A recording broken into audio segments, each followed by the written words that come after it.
يصلون على النبي يا أيها الذين آمنوا صلوا عليه وسلموا تسليما اللهم صل على سيدنا محمد وعلى آل سيدنا محمد وبارك وسلم عليه. تمام حضرات بآواز بلند درود پاک پیش فرمائیں. الصلاة والسلام علیک یا سیدی یا رسول اللہ وعلی آلک واصحابک یا سیدی یا حبیب اللہ.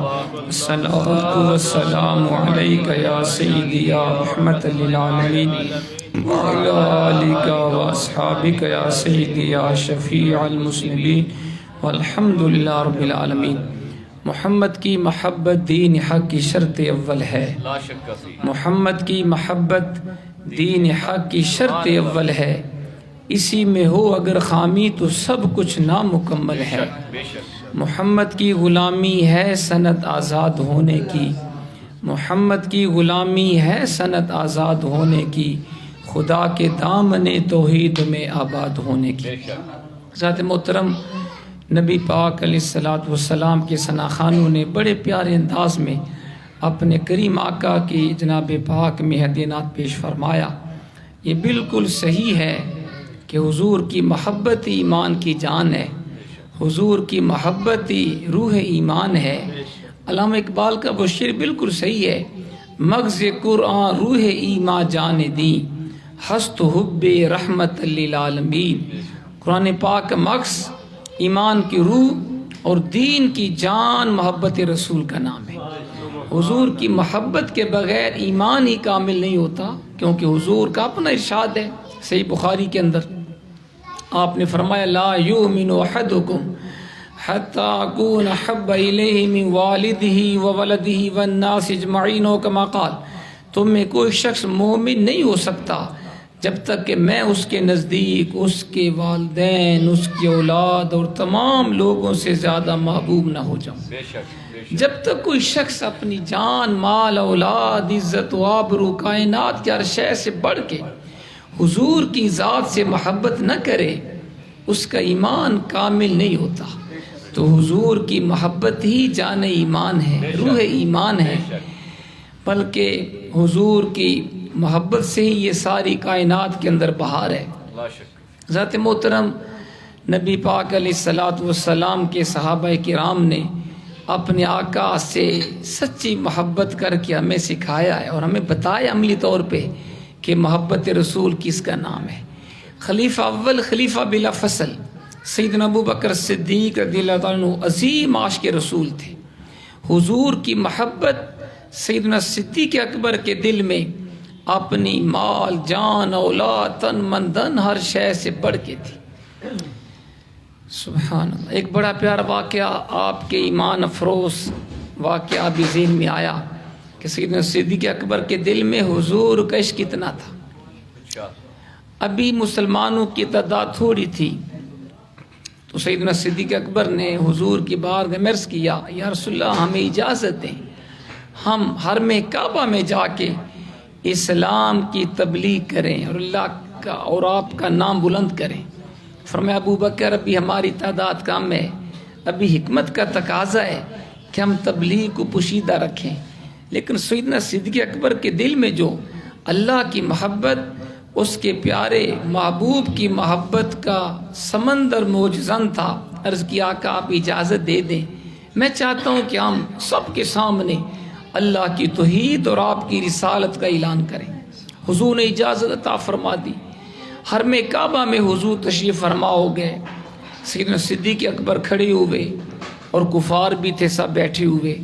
سب کے سامنے آپ نے اللہ کی توحید کا اعلان فرمایا، حضور کی رسالت کا پرچار کیا.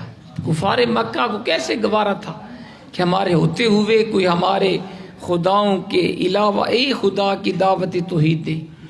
کفار مکہ چاروں طرف سے ٹوٹ پڑے. سیدنا صدیق اکبر کے اوپر حملہ کیا بڑا سخت قسم کا، اور اتنا زد و کوب کیا، آپ کو اتنا مارا کہ آپ بے ہوش ہو گئے. اتنا آپ کو کفار مکہ نے مارا کہ آپ کا چہرہ انور اور ناک سوج کے برابر ہو گئے. ان کو یقین ہو گیا تھا کہ ابو بکر کو ہم نے ختم کر دیا ہے. آپ کے قبیلے کے لوگوں کو پتہ چلا، وہ آئے، بنو تمیم کے لوگ اور کفار کو دھکے دے کے پیچھے ہٹایا، اور انہوں نے یہ اعلان کیا اگر ابو بکر کو کچھ ہو گیا ہم تم سے انتقام لیں گے۔ سیدنا صدیق اکبر کو زخمی حالت میں آپ کے خاندان کے افراد اٹھا کے گھر میں لے گئے۔ اب پورا دن آپ کو ہوش نہیں آئی، اتنے شدید زخمی تھے۔ گھر والے پاس ہیں، رشتہ دار قریب ہیں کہ کب وقت آیا کہ ابو بکر ہوش میں آئیں۔ اب دن کا جب آخری حصہ آیا تو آپ کو ہوش آیا، آپ نے آنکھیں کھولی اور سب سے پہلا جملہ جو سیدنا صدیق اکبر کی زبان پہ تھا وہ یہ تھا، ما فعل برسول اللہ علیہ الصلوۃ والسلام، مجھے یہ بتائیں میرے کریم آقا کیسے ہیں۔ اپنا فکر نہیں ہے، اپنا پورا بدن زخموں سے چور چور ہے، شدید زخمی ہے، اپنا کوئی احساس نہیں۔ جو پہلا جملہ عاشق رسول کی زبان سے نکلا وہ حضور کی ذات کے بارے میں تھا، مجھے یہ بتائیں میرے آقا کیسے ہیں۔ گھر والوں نے برا بلا کہا، جس رسول کی وجہ سے تیرے ساتھ یہ ظلم ہوا ابھی بھی تیری زبان پہ اسی محمد کا نام ہے۔ گھر والے چلے گئے، رشتہ دار چھوڑ گیا کہ اس کو چھوڑ دو، جب اس کو اپنی ذات کی بھی فکر نہیں، حضور کی فکر زیادہ ہے تو اس کو اس کے حال پہ چھوڑ دو۔ گھر والے چلے گئے، اب صرف آپ کی والدہ ماجدہ آپ کے پاس ہے، ابھی تک ماں نے کلمہ نہیں پڑھا، آپ کے پاس ہیں۔ تو آپ کو پھر جب دوبارہ ہوش آیا تو پھر وہی جملہ زبان پہ تھا، ما فعل برسول علیہ الصلوۃ والسلام، مجھے یہ بتاؤ میرے کریم آقا کس حال میں ہے۔ تو آپ کی والد نے کہا، بیٹا مجھے نہیں پتا تیرا رسول کیسے، میں نہیں جانتی۔ فرمایا ام جمیل کے پاس جاؤ، سیدنا عمر فاروق کی وہ بہن تھی، انہوں نے کلمہ پڑھ لیا ہوا تھا، کہا ان کو بلا کے لاؤ۔ آپ کو بلایا گیا تو آپ نے پوچھا ام جمیل مجھے بتائیں میرے آقا کیسے ہیں۔ عرض کی ابو بکر خوش ہو جائیں، ہمارے کریم آقا بخیر وفیت ہے۔ پوچھا کہاں پہ ہیں، بتایا گیا زید بن ارقم کے گھر میں حضور تشریف فرمائے۔ تو آپ نے، اب ماں کہتے بیٹا کچھ کھا لو کچھ پی لو، آپ نے فرمایا نہ کچھ کھاؤں گا نہ پیوں گا جب تک اپنی آنکھوں سے رخ ودھا کی زیارت نہ کروں، جب تک خود نہ دیکھ لو میرے کریم آقا کیسے ہیں، نہ کچھ کھاؤں گا نہ پیوں گا۔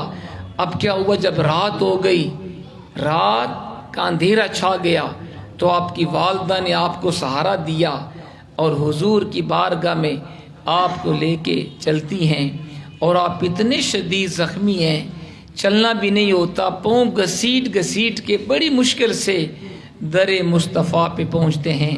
اللہ کے حبیب نے جب دیکھا کہ میرا عاشق صادق جو زخموں سے چور چور ہے، اتنا شدید زخمی ہے، پھر بھی میری خیریت پوچھنے پہنچ گیا ہے، لجپال آقا کھڑے ہو گئے، صحابہ کرام بھی کھڑے ہو گئے، حضور نے استقبال کیا، اور جب آپ نے ابو بکر صدیق کی زخمی حالت کو دیکھی اور اس کے دل میں اپنی محبت کا سمندر موجزن پایا کہ ابو بکر کو اپنی فکر نہیں ہے، خود اتنے زخموں سے چور چور ہیں، میری خیریت پوچھنے میری بارگاہ میں حاضر ہو گئے۔ حدیث پاک میں آتا ہے فرق کا رسول علیہ الصلوۃ والسلام رکتن شدیدتن، اللہ کے پیارے حبیب کی مبارک آنکھوں میں آنسو جاری ہو گئے، حضور کے اوپر شدید رکت طاری ہو گئی، فاکبہ حضور ابو بکر کے اوپر جھک گئے اور آپ نے ابو بکر صدیق کے چہرے کو چوم لیا۔ جب صحابہ نے دیکھا، صحابہ بھی ابو بکر صدیق کے اوپر جھکے، بوسے لیے۔ اساتذ محترم، یہ ابو بکر صدیق کا مقام ہے کہ زخموں سے چور چور ہیں، اپنی فکر نہیں ہے، تب بھی حضور کی عزت، حضور کی ذات زیادہ عزیز ہے۔ یہ آپ کی شان ہے، یہ آپ کا مقام ہے۔ آپ جب رات کو اپنے گھر میں آتے، آپ کی صاحبزادی سیدہ عائشہ صدیقہ رضی اللہ تعالیٰ عنہا اس حدیث کو بیان کرتی ہیں کہ میرے والد گرامی جس کمرے میں آرام فرماتے، جب صبح اٹھتے تو ایسے لگتا جیسے بھنے ہوئے گوشت کی بو آتی ہے۔ آپ کے کمرے سے بھنے ہوئے گوشت کی بو آتی۔ پوچھا گیا کیا وجہ ہے؟ ابا جان، آپ کے کمرے سے بھنے ہوئے گوشت کی بو آتی ہے۔ فرمایا بیٹی سارا دن حضور کی بارگاہ میں حاضر ہو کر رخ والضحیٰ کی زیارت کرتا ہوں، دل کو سکون ملتا ہے۔ جب رات کو حضور کا چہرہ انور آنکھوں سے اوجل ہوتا ہے تو میرا دل فراق مصطفیٰ میں اس طرح جلتا ہے جیسے گوشت جلتا ہے۔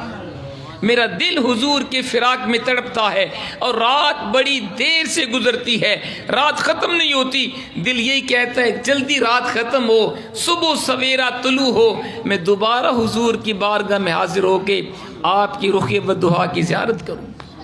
اتنا دل میں حضور کی محبت ہے۔ حضور تشریف فرما تھے، ابو بکر صدیق بھی تشریف فرمائے، صحابہ کرام بیٹھے ہوئے ہیں، تو حضور نے فرمایا، صحابہ کو آپ نے فرمایا کہ مجھے تمہاری دنیا سے 3 چیزیں سب سے زیادہ محبوب ہیں۔ مجھے تمہاری دنیا سے 3 چیزیں سب سے زیادہ محبوب ہیں۔ نمبر 1 آپ نے فرمایا النساء، مجھے عورت سے محبت ہے، عورت سے محبت ہے۔ کیوں حضور نے ایسے فرمایا خاص طور پہ؟ کیونکہ وہ دور تھا زمانہ جاہلیت کا جب لوگ عورت سے نفرت کرتے تھے، عورت کو جوتے کی طرح سمجھتے تھے، جب جی چاہ شادی کر لی، جی چاہ طلاق دے دی۔ ایک ایک مرد کے نکاح میں کئی خواتین تھیں، اور اگر کسی عورت کا خامند فوت ہوتا تو اسے ایک 4 دیواری میں تاریک اور تنگ کمرے میں بند کر دیا جاتا، یا تو عورت کو جلا دیا جاتا۔ اور آج بھی انڈیا میں ستی کی رسم ہے، خامند فوت تو عورت کو بھی جلایا جاتا ہے، یہ منحوس ہے، اس کی وجہ سے اس کا خامند فوت ہوا۔ اور اگر اسے جلاتے نہ تو یہ کرتے کہ ایک تنگ کمرے میں اس کو قید کر دیا جاتا، جہاں وہ عدت کے دن گزارتی، وہیں کھاتی، وہی پیتی اور وہیں پیشاب پخانہ کرتی، کوئی اس کا پرسانی حال نہ تھا۔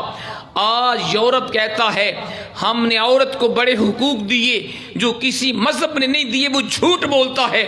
ان کی تاریخ آپ اٹھا کے دیکھ لیں، یونان کی تاریخ پڑھیے، قدیم تاریخ کا اگر آپ سٹڈی کریں گے آپ دیکھیں گے عورت کا اتنا برا حال تھا۔ جب کسی کا خامند فوت ہوتا، جب بچے اپنے باپ کی وراثت کو تقسیم کرتے، اپنی ماں کو بھی تقسیم کیا کرتے تھے۔ وراثت کے اندر اگر بچہ چاہتا خود اپنی ماں سے شادی کر لیتا، اگر وہ شادی کے قابل نہ ہوتی، بوڑھی ہوتی، اس کا اپنا بیٹا منڈی میں جا کے بولی دیتا یہ میری ماں بوڑھی ہے، یہ کسی کام کی نہیں ہے، جو اس کو خریدنا چاہے وہ خرید لے۔ چاہتا اپنی ماں کو بیچ دیتا، اگر بڑا بیٹا چاہتا اپنی ماں کی شادی کسی اور سے کر کے حق مار خود غصب کر لیتا۔ یہ حالات تھے۔ ارے ہماری خواتین، ہماری مائیں بہنیں جتنا شکر ادا کریں اللہ رسول کا وہ کم ہے۔ حضور تشریف لائے، آپ نے بتایا عورت نفرت کی شے نہیں ہے، یہ تو محبت کی جگہ، یہ محبت کی شے ہے۔ اور حضور نے عورت کو وہ مقام دیا جو کسی مذہب نے نہیں دیا۔ فرمایا حضور نے جس گھر میں، اور اس وقت حالات یہ تھے لوگ اپنی ہاتھوں سے اپنی بچیوں کو زندہ دفن کر دیا کرتے تھے۔ سگا باپ اپنی نو مولود بیٹی کو، چھوٹی بچی کو، دودھ پیتی بچی کو دفن کر دیتا، اس خوف سے یہ بڑی ہوگی، جوان ہوگی، اس کی شادی کرنا پڑے گی، جب یہ کسی کے گھر میں جائے گی میری ناک کٹ جائے گی۔ قرآن کہتا ہے وَإِذَا الْمَوْءُودَةُ سُئِلَتْ، قیامت کے دن نو مولود دفن شدہ بچی سے پوچھا جائے گا تجھے کس جرم کی سزا میں قتل کیا گیا، بِأَيِّ ذَنبٍ قُتِلَتْ، تمہیں کیوں قتل کیا گیا تھا؟ جب حضور تشریف لائے آپ نے فرمایا خبردار عورت کو دفن نہیں کرنا، عورت سے محبت کرنی ہے۔ اور حضور نے بتایا جس گھر میں بچی پیدا ہوتی ہے خدا کی رحمت نازل ہوتی ہے۔ یہ ہمارے میلاد والے آقا نے بتایا ہے جس گھر میں بچی پیدا ہوتی ہے خدا کی رحمت نازل ہوتی ہے۔ یہ ہمارے آقا نے بتایا اللہ نے جس کو بیٹیاں عطا فرمائیں، 2 یا 3 بیٹیاں عطا کی، اس نے ان سے نفرت نہیں کی، ان کو پالا پوسا، تعلیم دی، ادب سکھایا اور ان کو جوان کر کے اپنے گھر بھیجا۔ آپ نے فرمایا وہ میرا غلام اور میں اس کا آقا، جنت میں ایسے اکٹھے ہوں گے جیسے 2 انگلیاں اکٹھی ہیں۔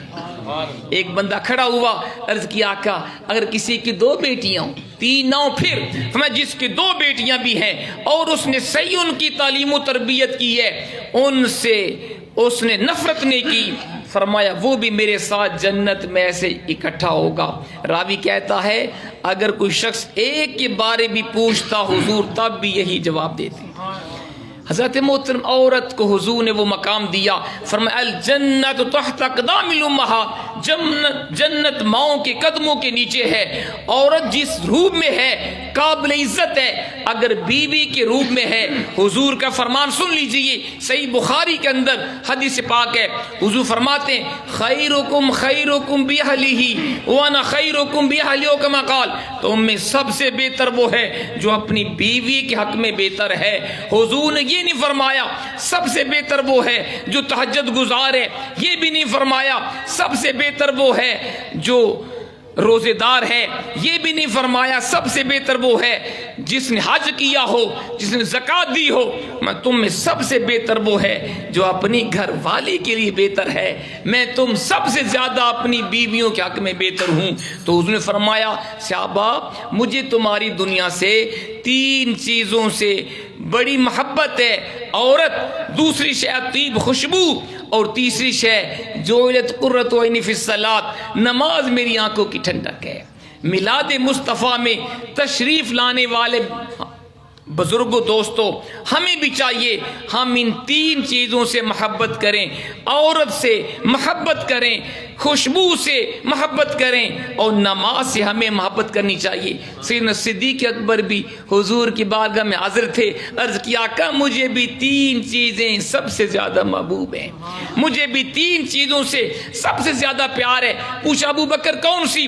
سنیے گا آپ کے دل میں حضور کی محبت کتنی تھی۔ سیدنا صدیق اکبر عرض کرتے ہیں حضور پہلی شے جو مجھے سب سے زیادہ محبوب وہ یہ ہے النظر الی وجہ رسول اللہ، حضور آپ کا چہرہ ہو، ابو بکر کی آنکھ ہو، آپ میرے سامنے بیٹھے رہیں، میں آپ کے رخ ودعا کی زیارت کرتا رہوں۔ یہ پہلی شے مجھے سب سے زیادہ محبوب ہے کہ آپ کا رخ ودعا دیکھتا رہوں۔ دوسری چیز فرمایا وَإِنفَاقُ مَالِ عَلَى رسول اللہ، جتنا رب نے مجھے مال دیا ہے وہ سارا حضور کی رضا کے لیے خرچ کر دوں۔ اور تیسری چیز وَأَن يَكُونَ ابْنَتِي تحت رسول اللہ، تیسری شے مجھے پسند ہے کہ میری بیٹی حضور کے نکاح میں آ جائے۔ اللہ نے ابو بکر صدیق کی 3 خواہشات کو پورا فرما دیا۔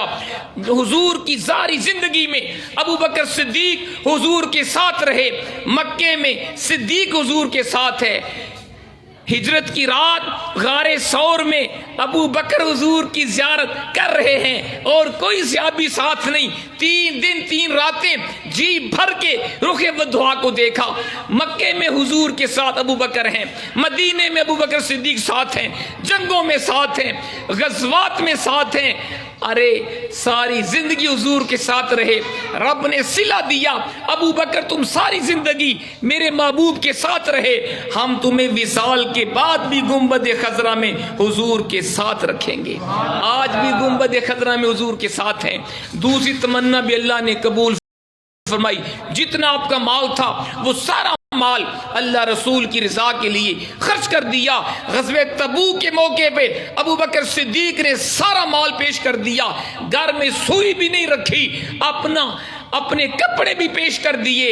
اب اس مقام پہ علامہ اقبال نے کہا تھا کہ پروانے کو پھول پروانے کو چراغ بلبل کو پھول، بس صدیق کے لیے خدا کا رسول بس۔ اور تیسری تمنا بھی اللہ نے پوری کی، سیدہ عائشہ صدیقہ کو حضور نے اپنے نکاح میں قبول کیا۔ ذات محترم ہمیں بھی چاہیے حضور سے ہر شے سے بڑھ کے محبت کریں، حضور کی پیروی کریں، نقش قدم پہ چلیں، اس میں ہماری دنیا آخرت کی کامیابی ہے۔ اللہ ہمیں عمل کی توفیق عطا فرمائے۔